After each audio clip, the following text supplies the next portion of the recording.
بسم اللہ الرحمن الرحیم۔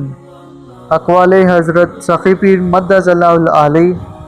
نمبر 1، اپنی ذات اور ساری خلق سے منہ موڑ کر اللہ جل شانہ کی طرف دوڑتے رہو۔ نمبر 2، جہاں کہیں بھی ہو اس میں اللہ کے ذریعے ذات مولا میں ڈوبے رہا کرو۔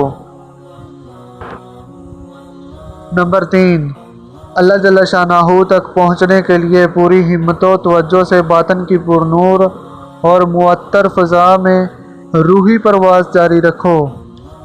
نمبر 4، جب ذاکر کے سانس سے نکلنے والے نوری موتی مسلسل اوپر چڑھتے ہوئے اس میں اعظم اللہ سے ملتے ہیں تو نوری فیض آ کر اندرونی بیرونی لہروں میں جذب ہونے لگتا ہے۔ نمبر 5، سانس سے اللہ کہتے ہوئے اندر نور جذب کرتے رہے اور سانس سے باہر نکالتے نوری تار اللہ جل شانہ سے جوڑتے رہیں۔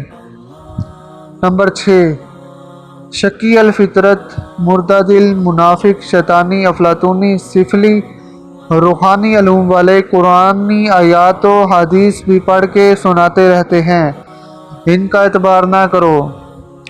نمبر 7، نوری وجدان چاہتے ہو تو عقیدت سے ترقی کر کے عشق مولا کا جنون حاصل کرو۔ نمبر 8، عشقی جنون سے ناممکنات کو ممکنات میں بدلنے والا بن۔ نمبر 9، کوشش کرو تمہیں اللہ جل شانہ حبیب خدا صلی اللہ علیہ وآلہ وسلم کے علاوہ کوئی نہ جانے۔ نمبر 10، اپنے قلب، ذہن اور روح کو ما سوا اللہ کی ظلماتی گندگی سے پاک کر لو، اللہ جل شانہ حبیب خدا صلی اللہ علیہ وآلہ وسلم تمہیں اپنا نوکر رکھ لے گے۔